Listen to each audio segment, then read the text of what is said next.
I am Shelkemis. This year I am going to teach you history. And we will start with the first lesson of history, that is sources of history. Till now we have studied the history of ancient, medieval and modern India. This year we have to study the history of India in the post-independence era. Sources of modern history are different from those of ancient and medieval history. We can study history with the help of various sources like written sources, material sources, oral sources and sources in the audio-visual medium. In the modern period, we have to take note of various sources at the regional, state, national as well as international level. We can write history with the help of these sources.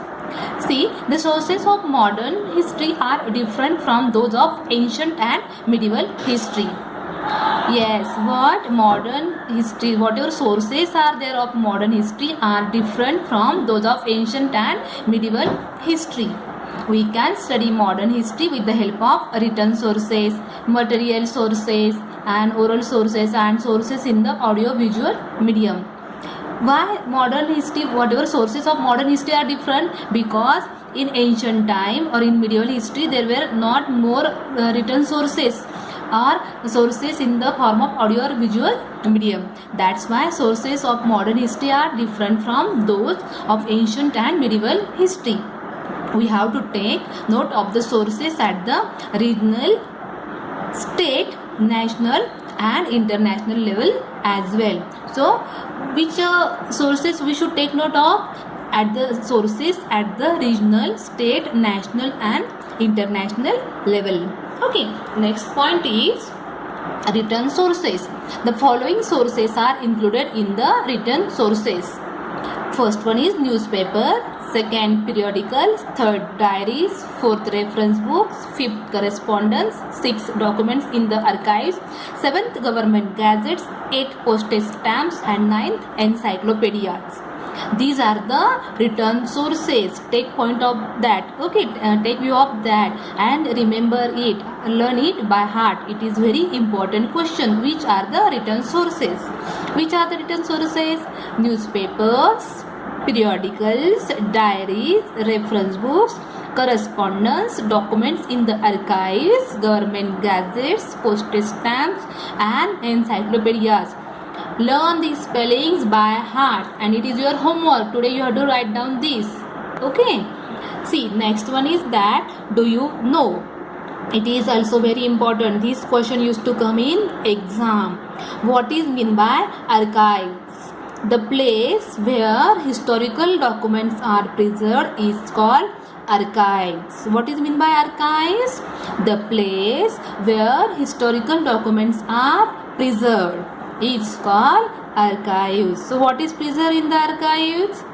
Historical documents are preserved.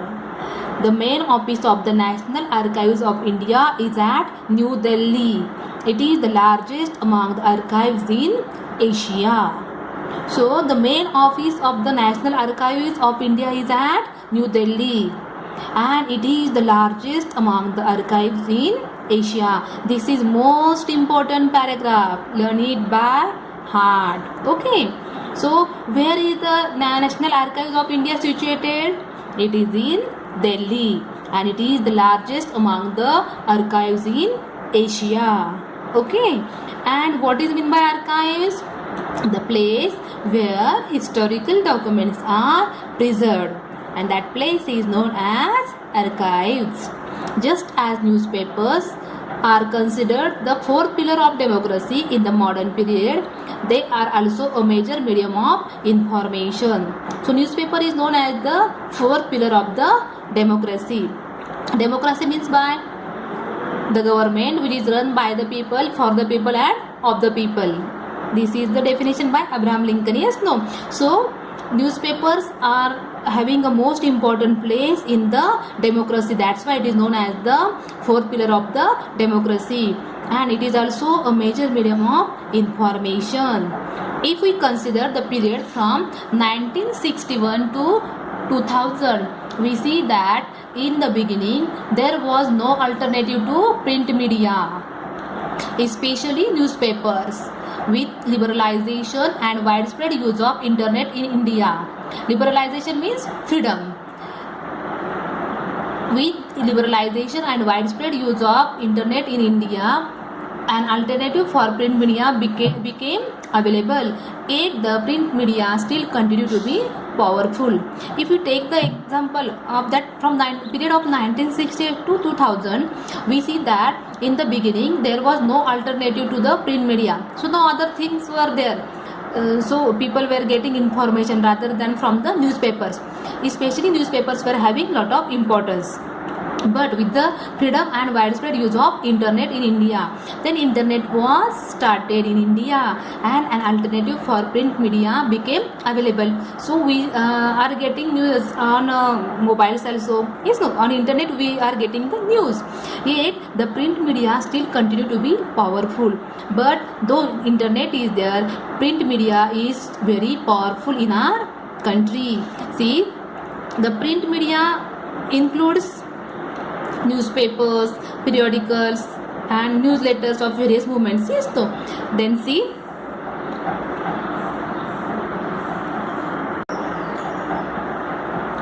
newspapers. Through newspapers we get information about national and international affairs, politics, art, sports, literature and social and cultural affairs.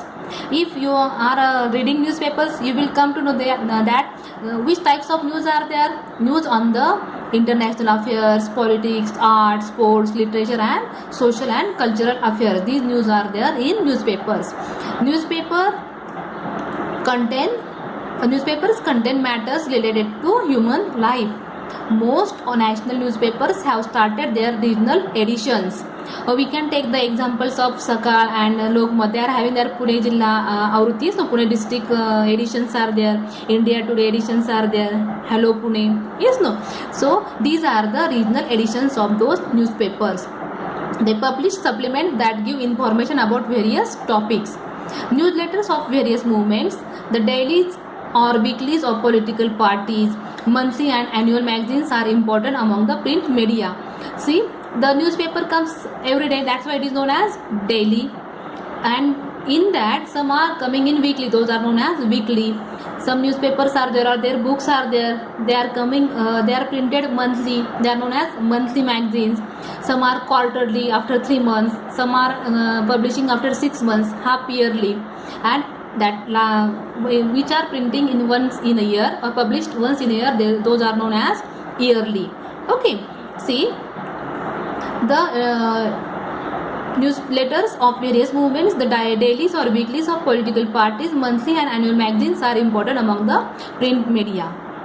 Some newspapers produce special supplements towards the end of the year that take an overview of the important events of the year. Such supplements help us understand the important events of the year.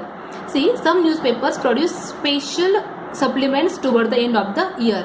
So they are having their special supplements at the end, towards the end of the year, and they are taking an overview of some of the important events which had happened in that particular year. Such supplements help us understand the important events of the year. See, the print media includes newspapers, periodicals, newsletters of various movements, dailies or weeklies of political parties. Yes, and there was no alternative to the newspapers between the period of 1961 to 2000, but afterwards internet was introduced. Okay, then see, we get information about national and international affairs related to politics, art, sports, literature and social and cultural affairs through the newspapers. Most national newspapers have started regional editions, publish supplements which give information on subjects related to various topics. Okay, and then see, next one is that Press Trust of India. After 1953, the Press Trust of India has been an important source of primary details of all important events and of articles on important subjects. Press Trust of India has provided reports, photographs and articles on financial and scientific issues to newspapers. PTI has now started its online service. During the 1990s, PTI started using the satellite broadcast technology instead of teleprinters to send news all over the country. This material is important for writing the history of modern India. See, the Press Trust of India, that is known as PTI, is the primary source of information to the newspapers in India since 1953. Remember it. The Press Trust of India, it is known as PTI, is the primary source of information to the newspapers in India since 1953. It provides reports, photographs and articles on many issues to the newspapers. What it provides? PTI provides reports, photographs and articles on many issues to the newspapers. It has replaced teleprinters by satellite broadcast in 1990s.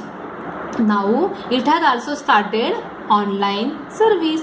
The material provided by the PTI is an important source for writing the history of modern India. So PTI is the most important source of writing information for the newspapers. Okay, next point is, see, postage stamps. Postage stamps.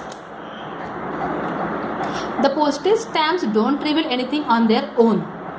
Yet a historian makes them speak. There have been several changes in the postage stamps since India became independent. Postage stamps reveal a lot to us about changing times due to the variety in the sizes of the stamps, the novelty in their subjects and color schemes. Novelty means reality. Okay, the postage stamps the postage stamps don't reveal anything on their own. They are just stamps. They are not talking anything. Yet a historian makes them speak. How? Because after seeing that stamp, we come to know about that particular event or about that particular person whose photo or whose speak is there on that particular stamp. There have been several changes in the postage stamps since India became independent. So many types of postage stamps are there and many changes are there in those postage stamps. Postage stamps reveal a lot to us about changing times due to the variety in the sizes of the stamps, the reality in their subjects and color schemes. So many types of colors are there in the postage stamps. Okay, see, postage stamps reveal a lot of knowledge regarding the changing times. Several changes in the size, subjects and color schemes have taken place in postage stamps in the post-independence period. The postal department issues stamps of a wide variety of themes on various occasions. The postage stamps are valuable repository of history. See, the postal department issues postage stamps on a wide variety of the schemes of the themes like political leaders, flowers, animals, birds, an event, or the silver, golden, diamond jubilees, or centenary, bicentenary, tercentenary of different events. Yes, no. Means silver. See, we can see again this. The postage department issues postage stamps on a wide variety of theme like political leaders. On that stamps we can see the pics of political leaders, flags, animals, birds and events or the silver, golden, diamond jubilees. Okay, means 25 years, 50 years, 60 years, 75 years, then 100 years, 200 years, 300 years are completed by some of the events. These things at that time some postage stamps are there and on that postage stamp that particular event is there. Okay, it is therefore a valuable repository of history. Then see, next one is that material sources. The following sources are included among the physical sources: coins, places of worship, things in daily use, royal seals, ornaments, museums, clothing and modern architecture. These are the material sources. Learn it by heart. Okay, it's also important. It is also your homework. Which two are your homeworks today? Material sources and written sources. Okay, next we will start with the coins. We can also understand history with the help of coins. The changes in the printing of currency notes. Reserve Bank of India prints the notes. It has its headquarters in Mumbai. See, we can also understand history with the help of coins and the changes in the printing of currency notes. So if you are able to see these two pictures. Okay, this is the coin of 1 rupee. So at home you can find so many types of 1 rupee coins. Just see those coins and try to identify the changes which are there. So here, this is 1 rupees old coin. It is printed, or it came into existence in the year of 1970. So you can see so many types of coins are there, and so many types of currencies are there. If you take the 10 rupees note, 20 rupees note, 50 rupees note, various types of notes are there. So we can see our history through these changes. Okay, Reserve Bank of India prints the notes. It has its headquarters in Mumbai. It's very important. Remaining lesson I will teach you tomorrow.